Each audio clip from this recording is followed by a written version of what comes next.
Саламатсыңарбы, балдар? Кандайсыңар? Кайрадан силер менен көрүшкөндүгүмө абдан кубанычтуумун. Бекболот чыкты. Саламатчылык Бекболот. Жакшы, Айбеке чыкты. Саламатсыңбы? Айбеке кыргызча жазабыз, Сайкал чыгып атат. Саламатсызбы? Нурайым, Элдияр. Саламатсыңарбы? Баарыңар катышып жатасыңарбы? Айбеке, саламатчылык. Жакшы. Анда эмесе сабагыбызды баштай берели. Баарыбыз экранга, мониторго жакын келип отурабыз, Мен бүгүн дагы сабактын алдында бир аз өткөн тапшырмалар боюнча айтсам, Мен угулуп жатамбы? Баарыңарга? Менин үнүм угулуп жатат, Угулуп жатабы? Ооба, Мерей айтып атат, ооба деп.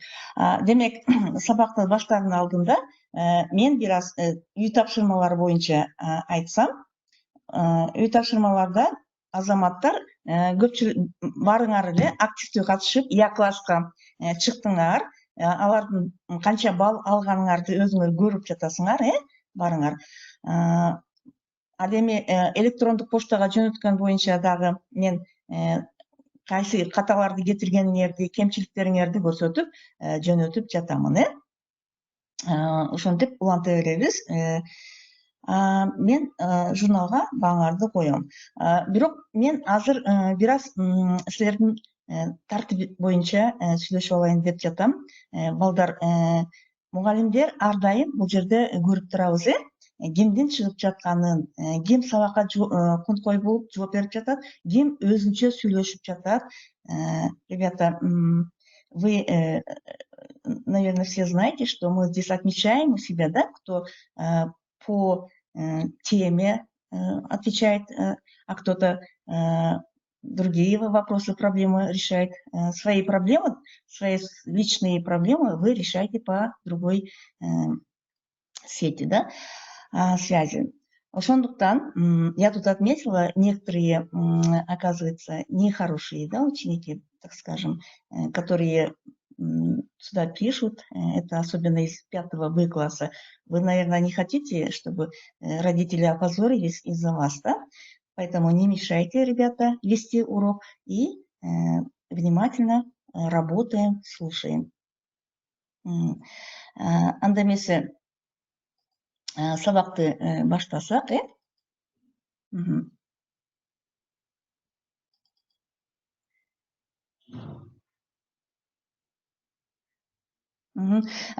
Мен билип жатам, Нурсултан, сенин атыңан чыгып атат, но будьте внимательны, вы же знаете, кто это может быть, поэтому лишний раз не заходите. Бүгүн балдар кыргыз тил сабагы боюнча 3-чү теманы өтүп жатабыз. Демек, уланта беребиз, темабызды. Азыр болсо дептерлериңерди алып, бүгүнкү числону жазабыз, Алихан.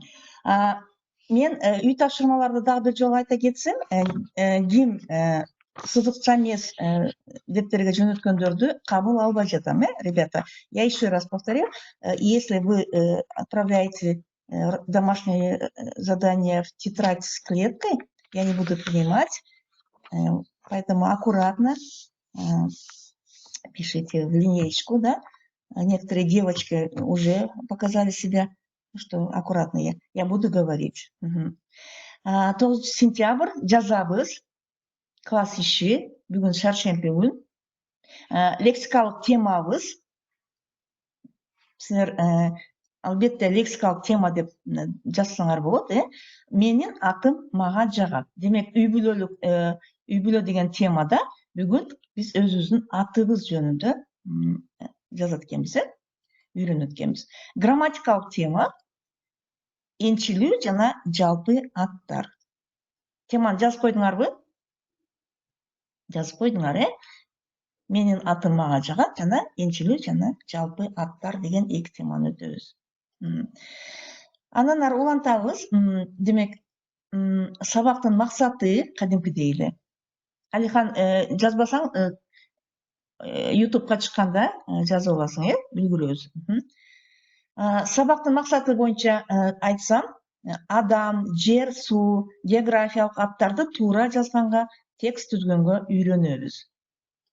Энчилүү жана жалпы аттарды айырмалай алабыз.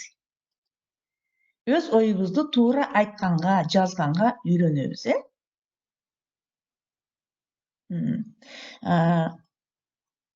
Мен ар бирине белгилеп жатам, ким суроолорго жооп берип жатканын, ким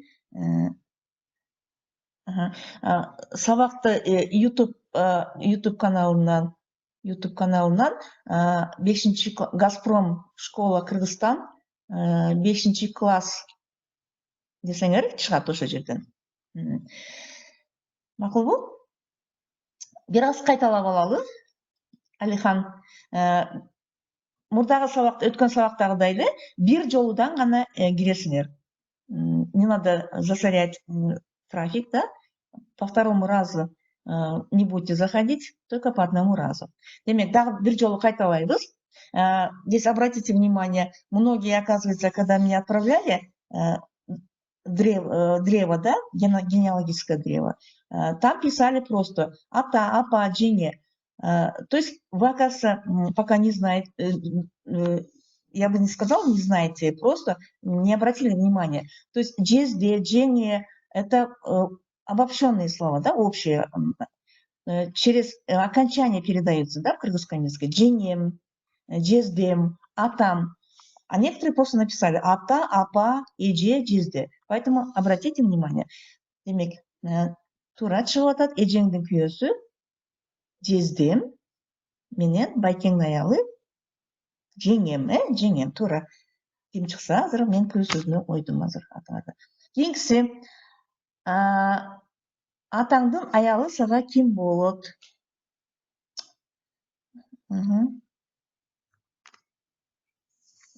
Андан кийин, потом я скажу, да, ссылку.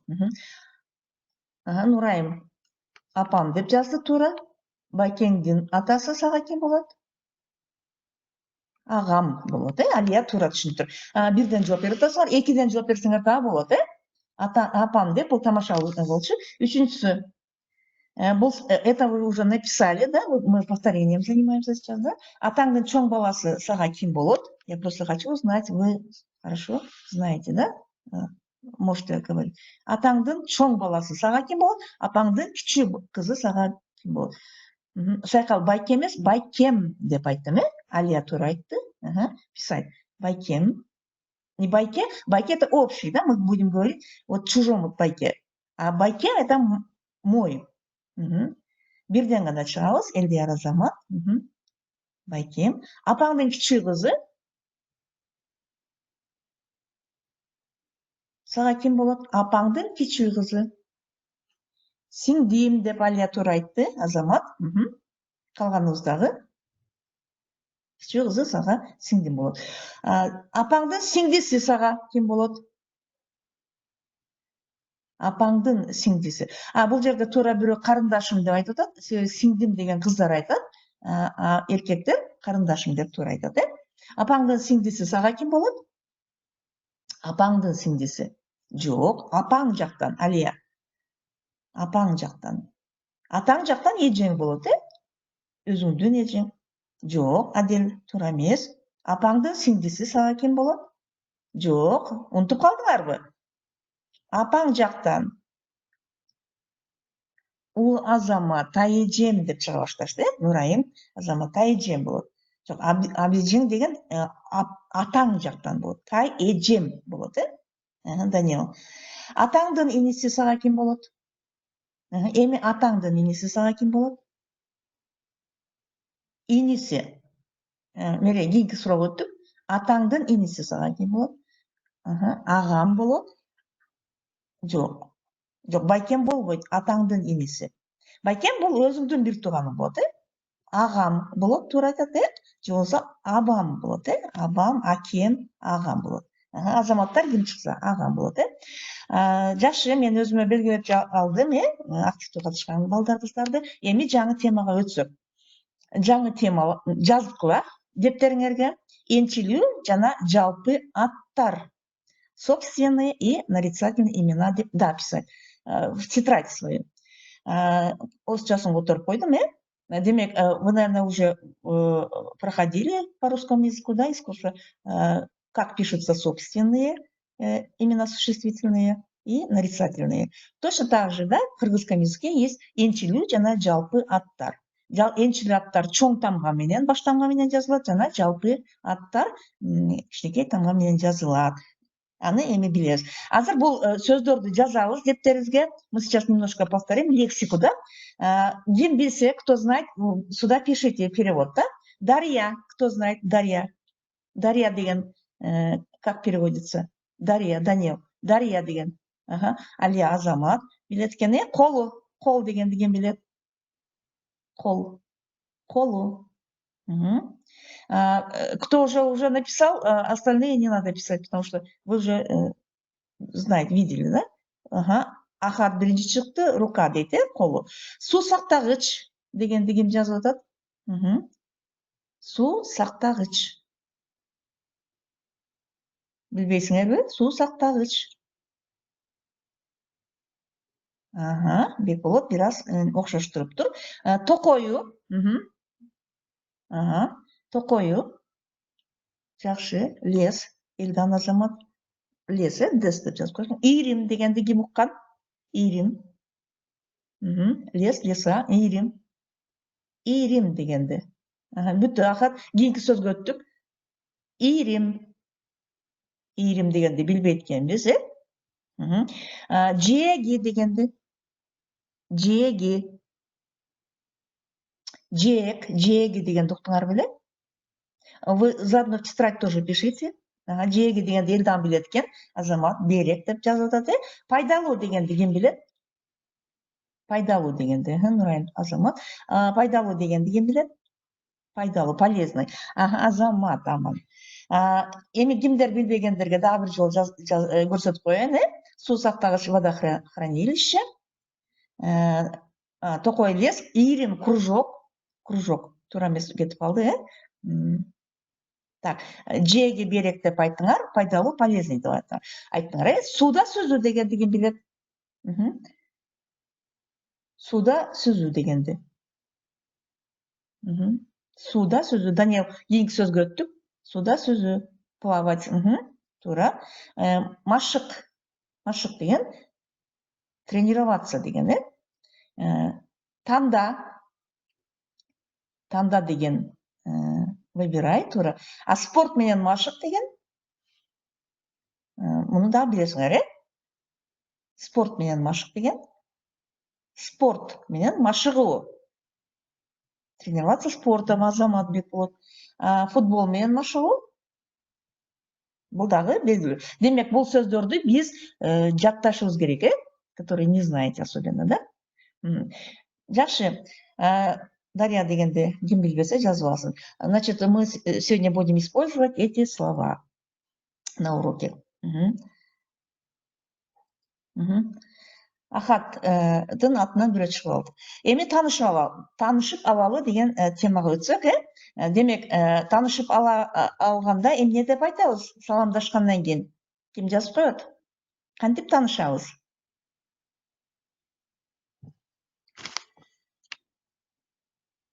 Кантип таанышабыз?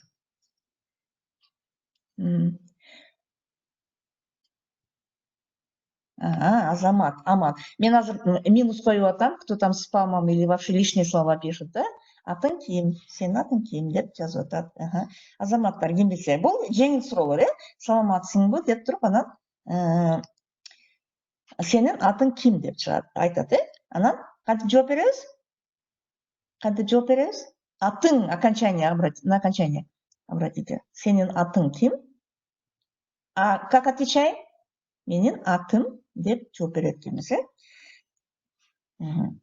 Ребята, кто там балуется, еще раз говорю, да, чтобы не баловались. Здесь у меня что-то изменилась картина. Менин атым мага жагат. Вот здесь. Значит, демек, таанышканда менин атым, сенин атың ким деп таанышат, жана менин атым деп таанышат. Андан тышкары бул суроолорго силер жооп бересиңер. Сенин атыңды ким койгон деп сурашы мүмкүн. Мисалы үчүн менин атымды киндик атам койгон. Же болбосо менин атымды чоң атам койгон. Менин атымды эжем койгон. Ар бириңердин атыңарды ким койгонуңарды билишиңер керек. Сенин атың сага жагабы? Менин атымды чоң атам койгон дейт, чоң атам койгон, чоң апам койгон дейт. Сенин атың сага жагабы? Жагат, жакпайт. Эмне үчүн жагат? Деп жооп бересиңер. Мунун баардыгын это как домашнее тоже будет работа, да? Поэтому көрүнүп тур. Сенин атыңдын мааниси кандай деген суроо болот, Азыр китебиңерди ачкыла, все откройте. Учебники все должны быть перед собой, да? 13-чү көнүгүдө ушул жазылып турат суроолор, Ошол суроолорго силер жооп бересиңер. Эми эсиңерге туткула. Демек, энчилүү аттар кыргыз тилинде адам аттары энчилүү болот, чоң тамга менен жазылат. Жер аталыштары, мисалы үчүн Жакыпов, улам жер аталыштары Бишкек шаары, Ош шаары, Сарычелек көлү, суулар, токойлор, Чүй дарыясы, дарыя, Токтогул суу сактагычы, Күрксай гези, ошондой эле гезит журналдар, чыгармалар, китептердин аттары тырмакча, в кавычках и с большими буквами пишутся, да? Жакшы. Буну эсиңерге тутуп алышыңар керек. Азыр болсо текшеребиз. Вот опять начинаете писать. Адамдардын аты жөнү. По 2 слова. Каждый будем писать. Я сейчас посмотрю, как вы поняли. Адамдар. По 2 слова. Первое. Адамдардын аты жөнү. Кана? Экиден жазабыз. Эки адамдын атын жазабыз. Жок. Алтай, энчилүү аттарды өтүп атабыз. Мы проходим собственный. Поэтому именно с большими буквами, да, чоң атаңдын аты, адамдардын аты жөнү. Атаңдын атыбы, же дагы бирөөнүн атыбы, досуңдун атыбы. Адил, Арсен, Азамат экөөнү жазды. Бекболот чоң тамга менен жазды. Дагы барбы? Бере тургандар.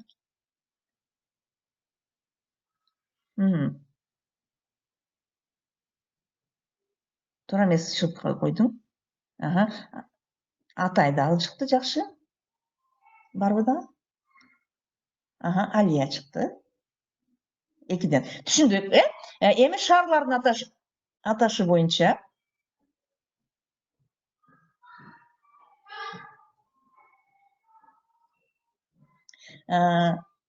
Улуу Батырхан деп чыкты, Батырхан. Улуу Батырхан.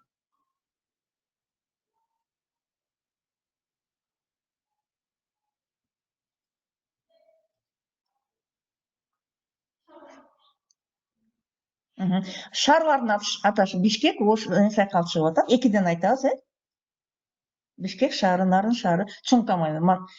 Жок, шаардын. Айылдардын аташы боюнча дагы айтып койгула. Айылбы, район, билесиңерби? Райондордун аттарын билесиңерби? Айылдардын аттарын. Бат иштейбиз. Жок. Ата эми айылдардын атын жазып жатабыз. Талас, бул шаар, Талас. Талас району дагы бар, Айылдар бар да. Сокулук району бар, мисалы үчүн, Балыкчы, Чырпыкты дейт сайкал, Азамат сайкал. Жер суулардын аталышы, калганыбыз, Беловодская дейт. Билет экенсиңер го. Жер суулардын аталышы боюнча Чоктал деп кичинекей тамга менен жазып койдук, Омар. Биз айтканбыз, кичинекей менен жазбайбыз, бул ката. Энчилүү аттар чоң тамга менен жазылат дейбиз, дегенбиз, Чоктал, Азамат, Саян Азамат. Я в школе, поэтому Кант деп жазып атат. Мамлекеттерди айтып койгула эми. Мамлекеттерди Бул биринчи калсар кыйкырып атат эшикте. Мамлекеттерден Россия, Бекболот бүгүн азамат, бүгүн Бекболотко 5 коет окшойм. Кыргызстан, башка мамлекет, башканы билбейсизби? Алихан туура эмес. Кичинекей тамга менен жазып коюпсуң. 2 коем сага азыр. Анталия, Кыргызстан азамат. Китеп дептери боюнча Казакстан. 2ден жазылган дегенбиз, акыт. Китеп журналдардан билесиңерби? Өзбекстан азамат, Франция, Италия, мына Бекболот азамат. Китеп журналдардан билесиңерби? Аттарын эми китеп журналдардан. Китептерден. Жок, Азербайджан деп ким туура эмес жазып койду? Кичинекей, ни в коем случае с маленькой буквой не пишите, двойку получите сейчас. Потому что у нас тема собственные имена, да? Китеп журнал. Жок, бүттү акат. Китептер боюнча. Билебизби? Кайсы китептер бар? Бүттү китептер боюнча.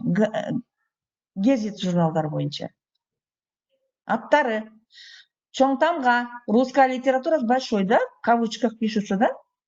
Алипе. Биз айтканбыз, тырмакча менен жазылат. Адабият чоң тамга менен. Китептер в кавычках, когда мы пишем, да? В кавычках и с большой буквой дедик, Планеталарды билесиңерби? Планеталарды. Кайсы планетаны билет экен? Азамат мынакей. Планета, Франция, жок, өтүп кеттик. Планета. Юпитер, азамат. Чоң тамга планеталарда чоң тамгалар менен жазылат, Юпитер. Жакшы. Нептун, Нептун, туура. Эми бир аз бышыктап алалы. Бул жерге китепте турат 12-нчи көнүгү. Бул жерде аттарын коебуз, Менин атым, мисалы үчүн, менин атым ким? Менин атым, ар бир өзүңөрдүн атыңарды жазасыңар, Менин атым сайкал бүттү. Кийинки көнүгүүгө өтүп жатабыз. Менин атым, мисалы үчүн, мен түшүнбөй калдым, Алихан. Менин атым Алихан, мисалы үчүн, Мен кайсы? Так, Венера с маленькой буквой Омар. Двойка тебе. Менин атым. Демек, ушул көнүгүүнү дагы энчилик аттарды ордуна коесуңар. Ошондой эле мынакей 3 көнүгүү, 12-нчи көнүгүү жана үй тапшырмасын айтып коемун, азыр. Көпчектердин ордуна коебуз. Көпчектердин. Жана азыр бир аз Русландын айткандарына жооп беребиз. Мисалы үчүн, мен 11 жаштамын. Текст түзгөндү үйрөнөбүз. Мы сейчас научимся, как правильно текст составлять. Сначала читаем текст. Там у вас в книге есть 14 упражнение. Мен 11 жаштамын. Мен сууда мыкты сүзөм. Англис тили мектебинде окусамбы? Атам спортту тандады. Кайсынысын тандасам, дейт, Руслан думает, да? Куда идти учиться. Демек, мы должны помочь ему. Что мы должны делать для этого? Русландын айткандарын угуп, мы сами должны составлять текст. Менин оюмча, биринчиден, экинчиден, демек деп. Демек, менин оюмча, мы свое мнение пишем, да, помогаем Руслану, потом доказываем. Почему? Потому что, во-вторых, да, спорт денсаулыкка пайдалуу. Русланда сууда мыкты сүзгөнү. Демек, то есть и вывод делаем. Хорошо? Мы должны сами уметь составлять маленькие тексты. Демек, үй ишин 13-чү көнүгүүдө суроолорго жооп бересиңер. 13-чү суроолорго жооп бересиңер. 5-чи А класс 15-чи көнүгүүгө жооп берет. 5-чи А класс 15-чи көнүгүүнү выполняет 15-й, 5-й А класс. 5-й Б класс 16-чы көнүгүүнү, 5-чи Б класс, 5-чи В класс 17-чи көнүгүүнү. То есть выполняйте каждый класс по одному упражнению. А 12 упражнения должны выполнять все. 12-е, да? Түшүндүкпү? Демек, 12-ші көнігіні барыңыз. Страница 9, 9-ші. 12-ші көнігіні барыңыз қылабыз. 12 все делаем. И вот 15, 16, 17 по классам. Хорошо? Түшіндік,